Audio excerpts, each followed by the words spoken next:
This is the YOB ConvoCast, one-on-one conversations with your other brother's authors, community members, supporters, and friends.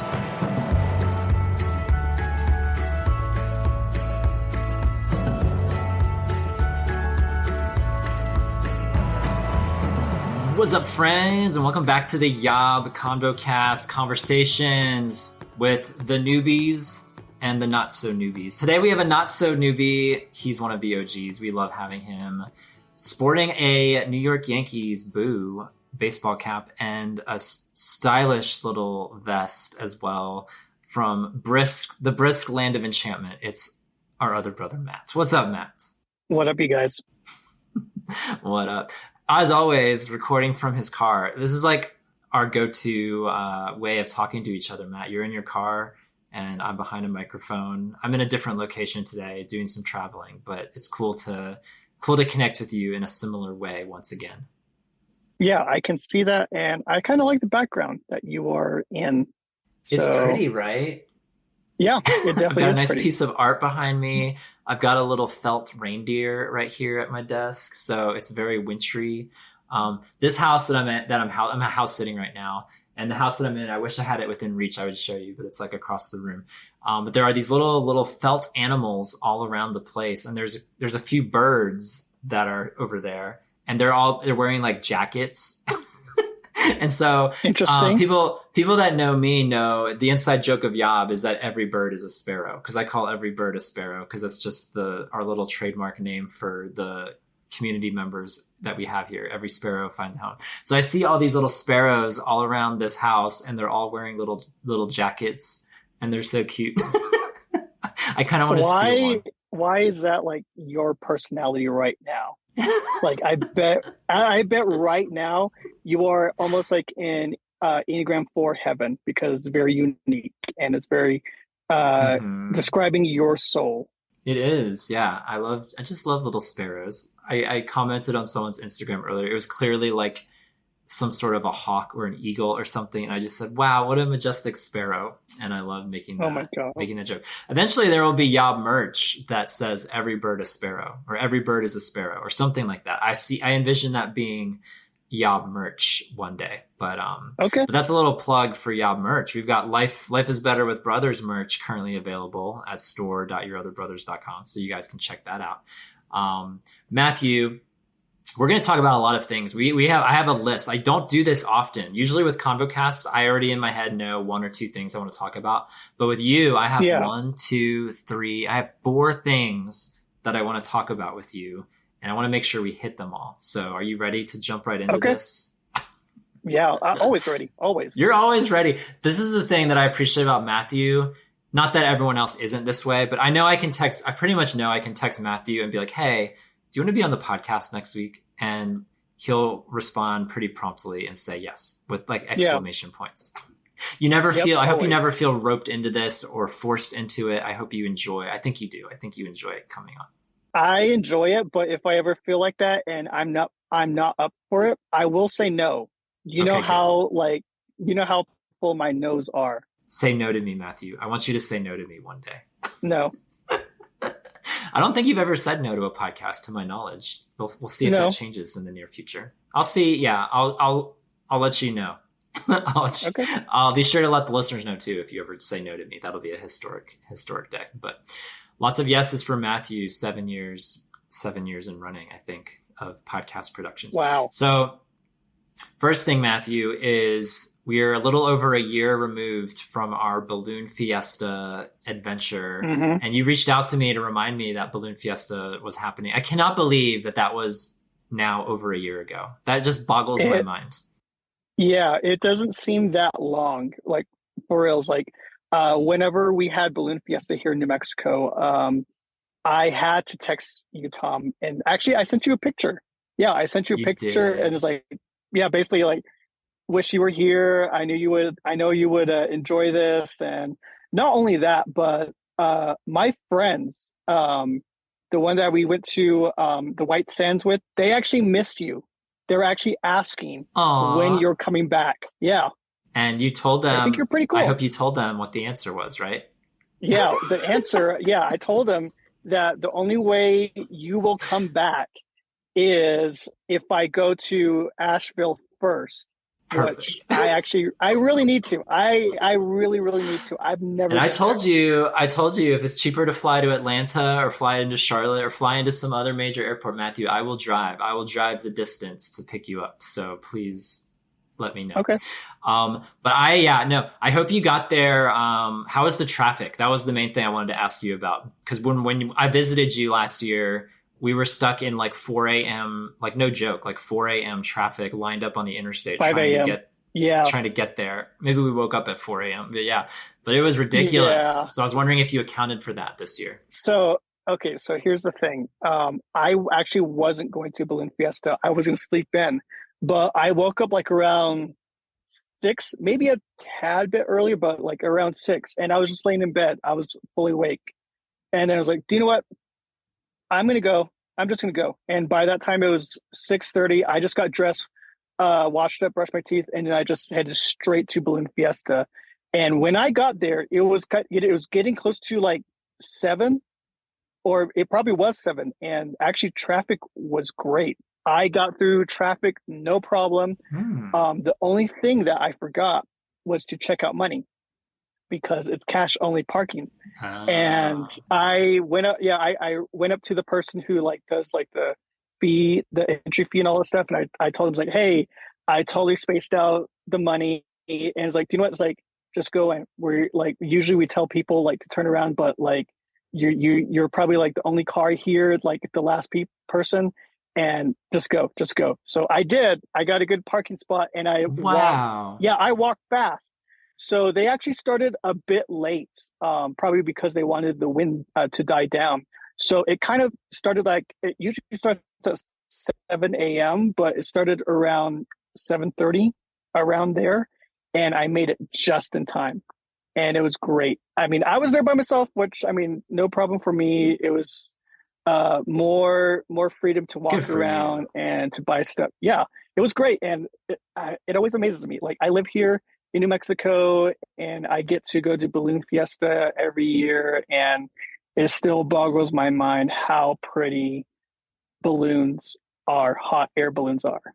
The Lord's favor was on you. That's so cool. That's the key then, is you don't show up first with everybody else. You show up fashionably late, and then you can slide right in. Well, I go on native time because I'm a Native American. So that's kind of the gist. Yeah, that's the gist of it. We're going to talk about some native things in a second, but I was going to say real quick. So New Mexico has the Balloon Fiesta. Great. 10 out of 10 would recommend everyone go check out the Balloon Fiesta one year.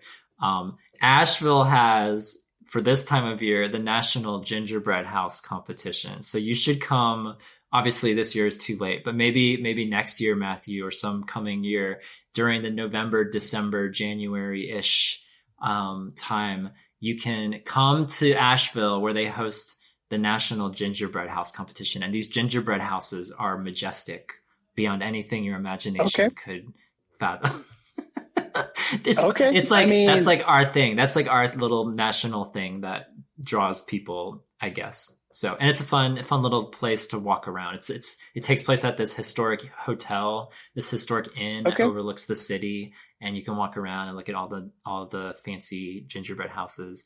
And there's like the adult elite division, and then there's like the elementary school division, which is like, I mean, it's better than anything I could make, but it's kind of just funny just to see the comparison in artistic styles with the little kids that do these things versus the adults who like train the whole year to create a masterpiece.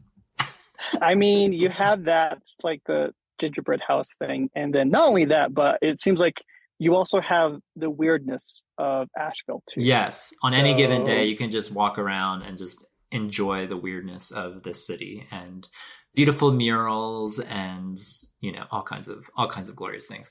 So there you go. There's a little tease for Asheville, for not only for you, but for any listeners who want to come visit. Please hit up the National Gingerbread Competition, happening now, I do believe, as of this recording, happening now. So there we go. Very festive. Yeah, very, very festive. So you mentioned you're being on native time, which for new listeners, for those that don't know, you are a Navajo, you are Native American, and we are catching you, Matthew, on the tail end of National Native American Heritage Month, which just so Yes, happens. yes. So these are the two things that I wanted to talk about because it coincides with Thanksgiving. And you and I were joking about Thanksgiving preceding this call as well. So those are the two other things before we get to the main thing, about National Native American Heritage Month and Thanksgiving. So first of all, how did you celebrate, or do you celebrate Thanksgiving, and what did you do? Yes. So actually, majority of Native Americans actually do celebrate Thanksgiving, mostly because like we don't celebrate like the whole white man and Native Americans coexisting, because we know that's kind of a fairy tale. That's like whatever. We know that's not true, and we kind of push the real story of like Thanksgiving, which isn't like, it's kind of a bad story. But in a way, we do celebrate families coming together. And that's a huge thing within Native American culture, is family. So for my family, there are times where we get together, go to the reservation, and we go to my dad's side of the family, because my dad's side of the family is huge. We're kind of close, and I feel that I get more like my own culture within my dad's side of the family, because my uncles and aunts, they can speak Navajo.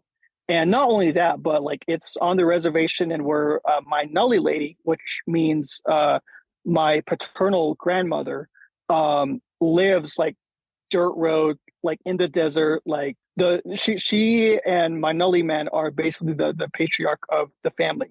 So like it's very important for us to like have family reunions there, Thanksgiving, sometimes Christmas. But it's great. And we actually don't make, well, we do make turkey, but that's considered a side dish. The main dish that we have is we actually butcher a sheep, and we cook it, and we eat whatever is in the sheep, and that's how we celebrate. And like with ribs, just different parts of the sheep that we eat. We cook it with fry bread as well, and we have mutton stew and corn and all this stuff. So what we gather from the ground, we grow, and then from there we celebrate like through that, and that's how we celebrate. But sometimes there are times where we don't get together, and we kind of do it within our individual families. So this year, I celebrated Thanksgiving with my immediate family, and we went down to Phoenix, went to go see my older brother and his family, celebrated there. It was all of us, my parents and siblings, we all got together and celebrated just a very small, intimate Thanksgiving, and it was great. We had fun. Nice. Taught my nieces how to skateboard, how to longboard, actually, and they had a blast. That's like your love language. Your love language is teaching people how to longboard, because you did that with me as well. Yes. Yeah. So they had a blast. I had a blast, and it was very warm. It's Phoenix, so that's where they live again. And I loved it, and went back up north to the reservation and celebrated just an extended period of Thanksgiving with my parents, and then extended family as well. So it was good. I had a pretty good time. Yeah. I had a low key Thanksgiving as well, and it was very nice. Been doing a lot of running around lately, so it was nice to have more of a low key Thanksgiving here. Good. That is so it's really interesting that turkey is not the main dish for your Thanksgiving, because that speaks to my soul, because I don't hate turkey, or I don't not like turkey. Like, I'll eat turkey. Turkey's fine, but it's never been my favorite part of Thanksgiving. Like, the glorification of the turkey makes no sense to me. I don't understand why so much goes into the turkey when there are so many other things. So you know what I did this year? I had steak for Thanksgiving, and it was Such a Wow. market improvement. Like I was like, why do we not do this for the biggest meal of the year? Like why are we all settling for the turkey? Because from what I understand, I've never put together a turkey. It just feels like a lot of work. It feels like a lot of stress. It just feels like a lot of Yeah. energy that could be better served going into other things where you get more bang for your buck. And maybe people out Yeah. there just have a hankering for turkey every Thanksgiving, but that is not me. Probably. Lamb or sheep sounds great. Yeah. Sheep, of course, is great. It's a delicacy for my family, my culture, and everything. But for turkey, it's too dry. Usually it's dry for me, Mm. and I can't. I have a hard time eating it because it's just like you're chewing it and you need other stuff. It's like no, it's like I need like that moisturizer of food, and like it needs to go down easily. Like, Some turkey proponents would say you should smother it in gravy, or maybe you put like that ugh, cranberry jelly stuff over it. Some no, people like to do it's that. still So if dry. you're looking It's if you're still looking dry for in the end. moisture, No, it's still dry in the end, I'm with you and though. yeah. So there's only a very few times where I actually had good turkey, and that's where I actually wanted seconds. So only very few times, but yeah, Yeah, usually it's just dry, and I don't like it. gotcha. So that's my critique of it. Okay.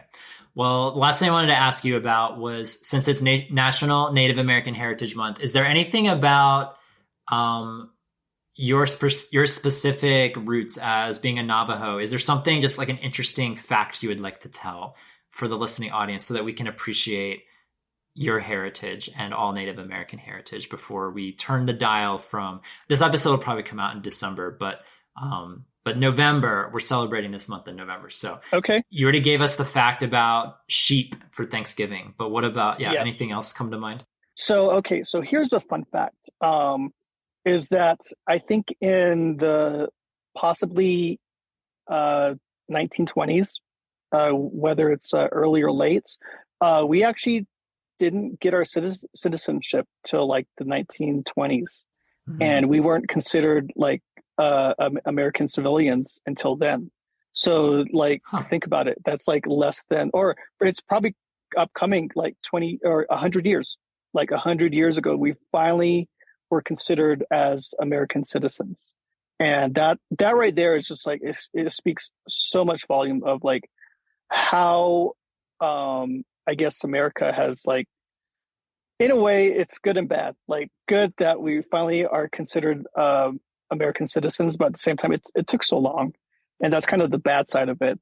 But at least like we are now considered American citizens, and not only that, but I think I always joke around this about this is that I'm Native American, so that makes me double American, and Right. I'm actually proud of. Yeah, I'm proud of that. So in a way, I'm better than you. Yeah, it's like ironic, right? That Native Americans were so late to receive citizenship, and yet they were also like super, super early in another Yeah, sense. Like, what in the world? yeah, That is crazy. So I guess then you couldn't like Native Americans couldn't vote prior to that as no, well. yeah, And so like, when did women like didn't women get the right to vote in the 20s? I'm going back to U.S. history. So it's like yeah. I don't know. because I've heard like when women got the right to vote or when Black people got the right to vote in America, but then I've never heard anything about Native Americans getting the right to vote. Surprise, Matthew, I learned nothing in my Christian school education about Native American history and when they received citizenship. That is news to me. Yeah, well, it's not just Christian. It's just the general public education. They don't actually mention it. Even if they do, it's just like maybe like a paragraph and that's Mm. it. So, yeah, it's very interesting. But I mean, hey, somebody who's Native American, which is me, and you get to know fun facts about that. So therefore, you get to know more about history in general and how it affects people. And for me, I'm an optimist, so I try to look at things like I have a better outlook, or I try to have a better outlook on life. So I don't know. I guess in your perspective, it makes me very unique. Yeah. Yeah. I'm blessed to know you and Aaron as well, just to have you guys as Oh yeah. sources of education and just fun friendship. So I'm grateful for you guys. Yeah. And I just wanted to pick on my Christian school because I love picking on Christian schools. So you let my Christian school off the hook, but we'll move Yeah. on from that. Maybe the Yeah. greater American education system has failed us, not just Christian schools. Yeah. No, it is. It is. But I love getting to learn directly from the source. Yeah. So, Matthew, I wanted to reach out to you about this topic because you mentioned some developments in your life, making new friendships and what that's looking like. I have a story to share as well, which I haven't told you yet. But I wanted to return to this good old topic of side A friendships. We did a podcast. We did a YOBcast back in the day. It's been a few years now, I think. I didn't check the timestamp on when this podcast series. It might have been a 2-part series, actually, now that I'm thinking about it. I think we did a 2-part series on side A friendships, which in layman's terms, for those that aren't keeping up with the lingo and don't know what all these letters mean, generally in our community, there's a vast proportion of our community that would identify as side B, people who adhere to a traditional sexual ethic. And some people may steer away from LGBT language, and there's like all these other layers like side Y and other identifiers that people in our community might use. But by and large, side B, that's a good portion of our community, a sizable portion. Side A, though, there's the affirming theology. So the belief that God does condone same-sex intercourse, same-sex marriage, same-sex relationships. And we did an episode on that, talking about how we as a mostly side B community, how we can interact with side A folks, people. These are people of faith. So these aren't just secular people who profess no faith. These are people who are following Jesus to the best of their ability, just as we are, hopefully, in this community, following Jesus to the best of our ability. We just have a very significant difference of belief as far as sexuality and marriage goes. And so we had a really great conversation. I will link it in the notes because that's like an oldie but a goodie. That was years ago that we recorded those episodes. Yeah. So I'll post those in the episode notes for this episode. But yeah, I wanted to circle back to that with you because, Matthew, something I've always admired about you is that I feel like you just get along with most people. Maybe that's a stretch. Maybe there's some people you don't get along with. But from my observations of you, visiting you and just seeing you interact with people, you're such a social person. Like, it just feels like it comes more naturally to you. This is my perception. It comes more naturally to you to connect with people that might disagree with you on things or diverge from you with things. Versus maybe other people, and I'll just name myself, versus someone like me. So you were telling me that you have a new side A friend, or I don't know, some stories to share there. So I just wanted to toss it over to you and just see, what you have cooking up there. Yeah. So I actually, developed like a friendship with somebody who was side A. And I kind of knew about this person like maybe last year, a year and a half. And I actually learned it through another friend of mine. He is also a gay Christian and is side B. He's like not like immersed with the whole gay culture aspect of everything. So he's still, I don't know, he's still very new, or either that or he just doesn't care. And we talked about like just kind of like, we had a discussion about like side A, side B without like using all the lingo and stuff. And he told me about this one person, and he said like, it's like I started following with this dude. I actually didn't know that he was gay until like he posted something going on a date with a guy, and it's like, oh, cool. And then after that, it's like, I didn't know he was a Christian too. I guess he just followed him because he was a local here in New Mexico, and he went to the gym. So like he, I guess, was following him because like is a gym person. So I was like, okay, like, right, go figure. And then he told me about this person even in more detail. I was like, okay, it's like I better follow this person too. And I did, and he followed me back. But like we just left it at that for like a good year and a half.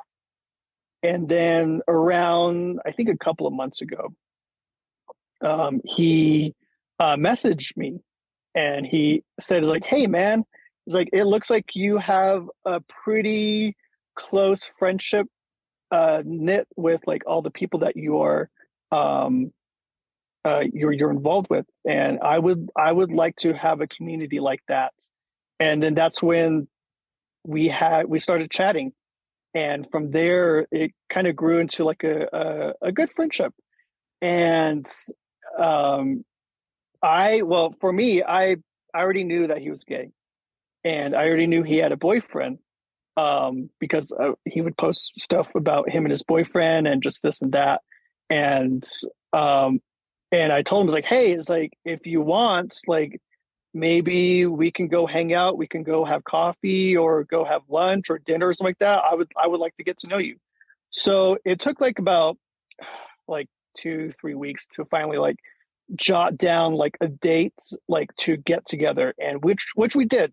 And it was pretty cool. He knew that there was something out there, like a God, but he didn't know what it was. And he did have a Catholic background, but they weren't participating in the that denomination, religion, or whatsoever. And it was just cool hearing a story of like how he accepted Jesus when after high school, but he also knew that he was gay, and his family, like, he came out to his family very young, and they accepted him um, pretty pretty great. And throughout his life, he never had to like he never really had that backlash until he became a Christian, and then from there, like, he started um, I don't know, I guess in his own way, push back of the traditional sexual ethic of what the Bible says. And for him, he doesn't have a problem with it whatsoever. And it's very interesting to talk to him and be around him. But this dude is a really, really cool guy. Like, if you ever met him, like, he's very friendly. He's very open about his faith, which is actually pretty great. And pretty charismatic, as in, like, he um, will encourage another person to do what's right and to do what is for the Lord. And yeah, again, he's a very, very interesting person, but he wants to find more gay Christian friends. So yeah, and that's how me and him, I guess, became friends. Very interesting, because I know you've mentioned other gay friends that you have that are married, I think, right? They're married, Yes. but they're So not yeah, people of they're faith, not. right? Yeah, not at Right, all, not at all. right, So right. I have a great friend who lives up north in the Seattle area, and he's not a believer at all. Him and his husband, and they've been married for like about 70 years. But they're great people. I go to him whenever I need to be grounded, and I know I need to be grounded, and he tells me the truth, and he pushes me to be a better person. He gives me a different perspective on life, which, I mean, it's a good challenge. Like, I definitely need that challenge. That way, like, I'm not stuck in my Christian bubble. So I Yeah, definitely yeah. keep him for that. Yeah.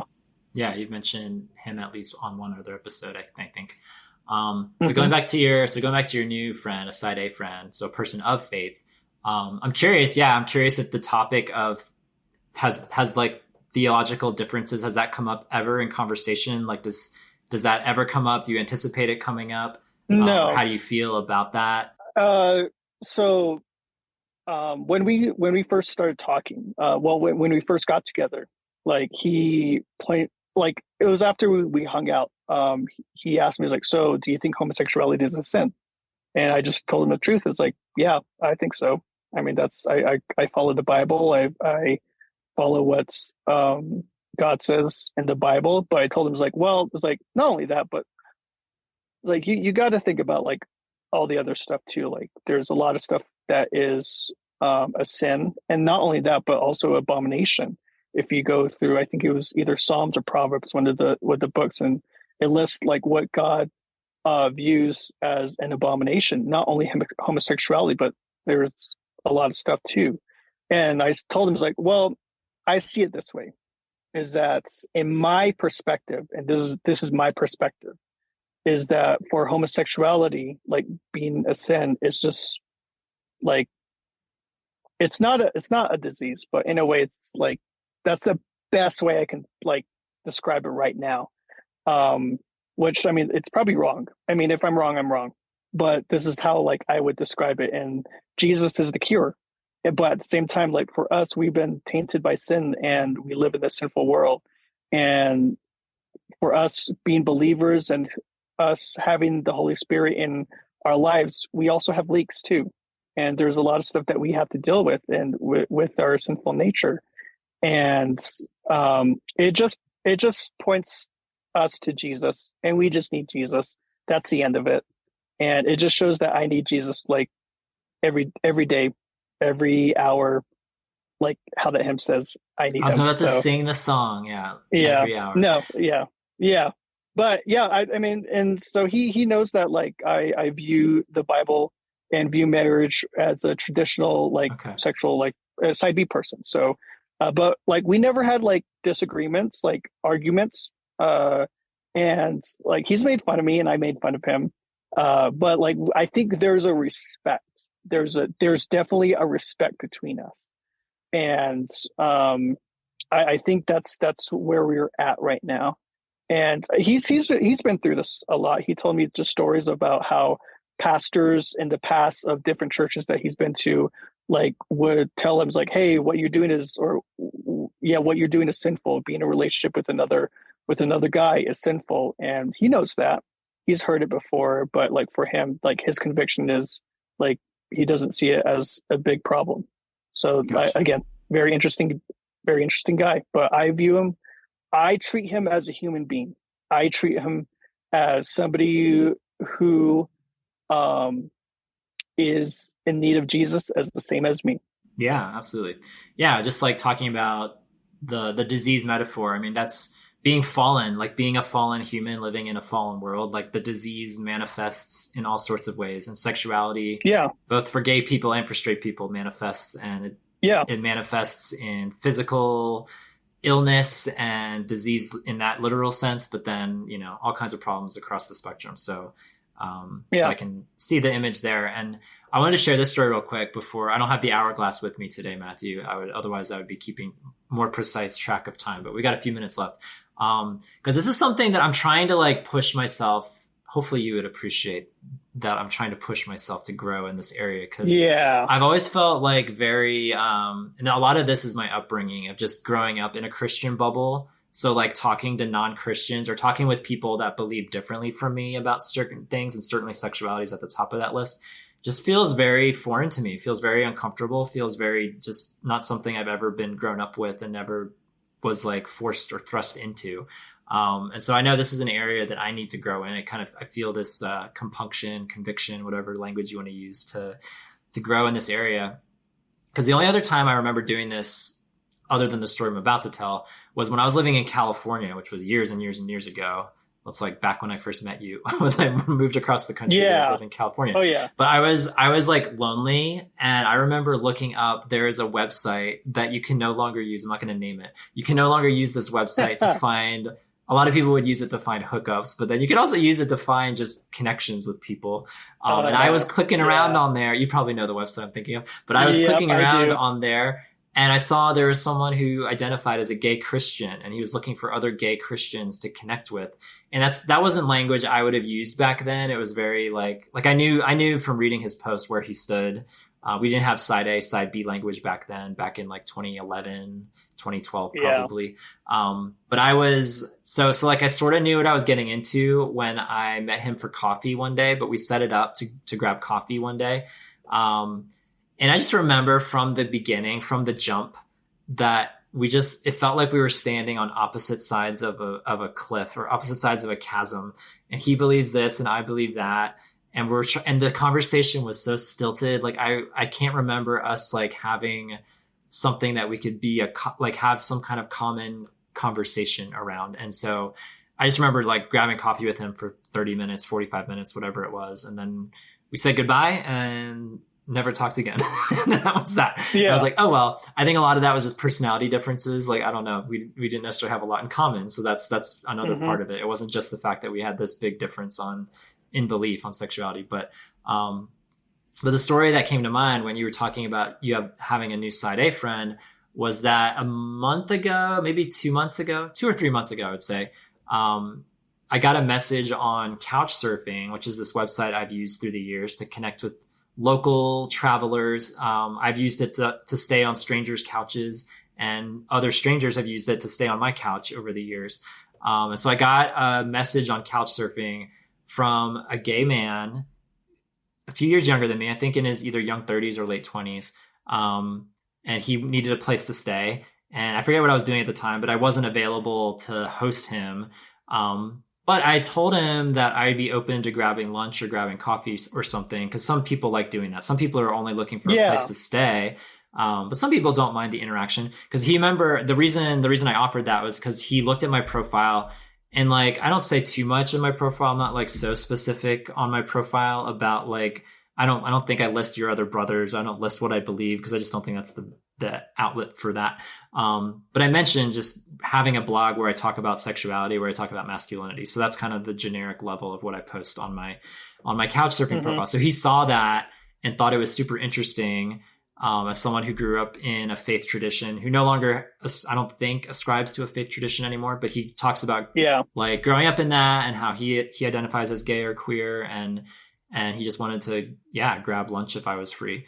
And so again, checking out his profile, the fact that he has no faith anymore. So I am pretty sure about where he lands on his belief about sexuality. And so I went into it wondering, can I follow through on this? Because I really want to get better at stretching these like relational muscles, for lack of a better metaphor, like to invoke gym language. like I just want to like have conversations with people that are different from me and believe different from me, and see how I do and see if I can represent myself well. And I say all that, long-winded way to say all that was, I think it went significantly better than that conversation I had, what is it, like 12 years ago, 11 years ago back in California.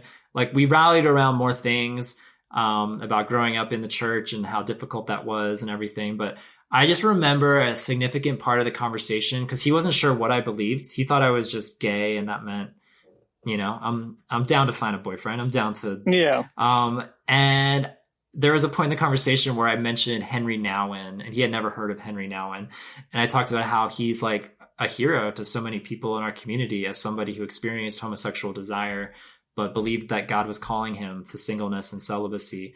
And I just remember like his eyes bugging out, and he just did not register with him at all, that this was like, oh, that's someone your community would look up to. Like, cause I could translation that's somebody that I think he would look maybe down on, as somebody not to look up to. And so then he was asking a little bit about YOB, about our community. And that's where I explained a little bit, not super specific, but explained a little bit about how we just have a more traditional understanding of sexuality and belief, and how we live that out in our lives. And it's just such a delicate thing, because I want to be clear about what I believe, and talking about YOB, like, I don't want to portray it as something that it's not, but I also don't want to preach at people, because I know people have wounds with the church and with people preaching at them and saying that they're living in sin, or they're in a disobedience to God that they may or may not believe in. And so it's just such a delicate thing for me that I want to get better at. And so I'm proud of myself for stepping into that conversation, because I easily could have said, I'm not free, good luck, have fun in Nashville. But so I'm proud of myself. I had it was like an hour, it was like a solid hour and a half conversation. So I felt like it was a significant level of conversation with this person, and we laughed about things. We had some good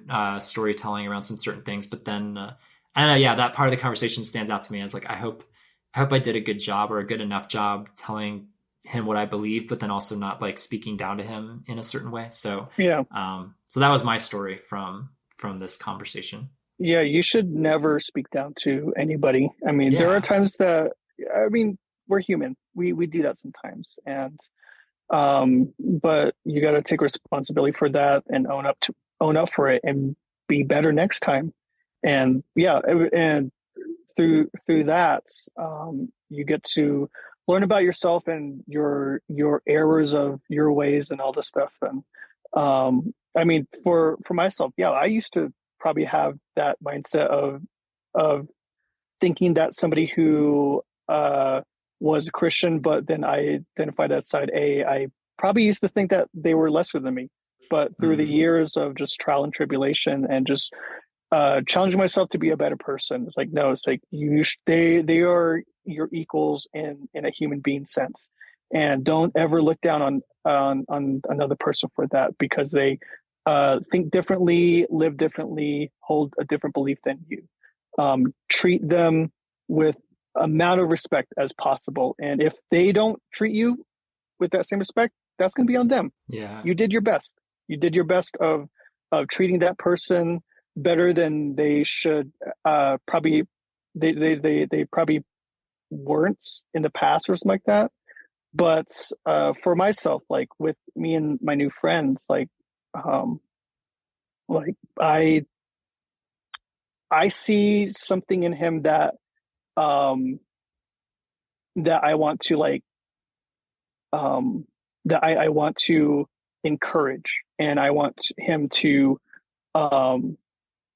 be like somebody who is a leader. And he's explained this like for himself, like, yeah, he wants to be a leader as well.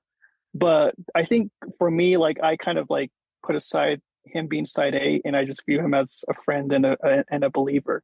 And that's the thing that I'm looking at, and I want to kind of treat and to develop.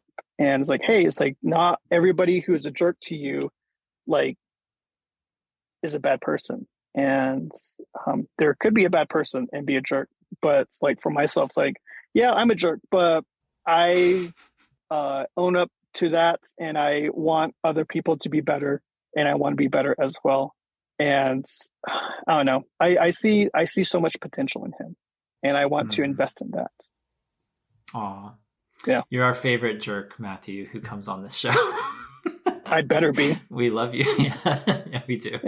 Yeah. I would love to like return to this conversation every so often, because it's something that I just want to, I just feel this, like I said earlier, like a compunction to step out in these conversations more, because I feel like I'm not the best like arguer, and I don't want to argue with people. I don't want to have like big debates with people. That's not like my forte. Like, yeah, same I want here. to find the common ground. And I think we're similar in that regard. And so I don't know, just hearing about your friendship with this guy, like that encourages me. And I hope that there's opportunities in my life moving forward to be able to have those conversations, to grab those coffees and lunches and dinners. And thanks for just like, this is a little mini conversation for anyone who wants to, again, get the bigger conversation about side A friendship. Go check out our YOB casts. We got a couple of them that you can go back and listen to, and links are in the description.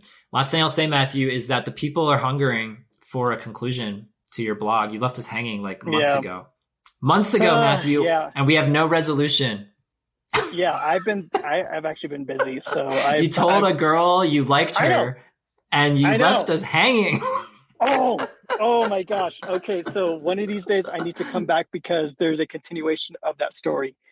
I'm sure recently. There is. It's been like a year and a half or 2 years. Okay, very good. Yeah. No, recently. So one of these days I gotta like come back and tell that story like in person, because I don't think I can talk about it in a blog. But I'll leave it to that. And I know like I'm horrible with blogging, because I honestly, like, I'll just say it, I have a life over here, and I have new friends. Too busy. And too many. I'm too busy. I know. No, for reals. Like I'm an extrovert. All right, brother. Well, happy end of Native American Heritage Month, and Merry Christmas, brother, and Happy New Year. All the good things. We're in the holiday season now. Hope your year ends with a bang. I hope it's a great finish for you. Yes, definitely. All right, brother. Always good to see you, Matthew, and y'all. Until we cast our next convo. Laters. Bye, Matthew. Bye.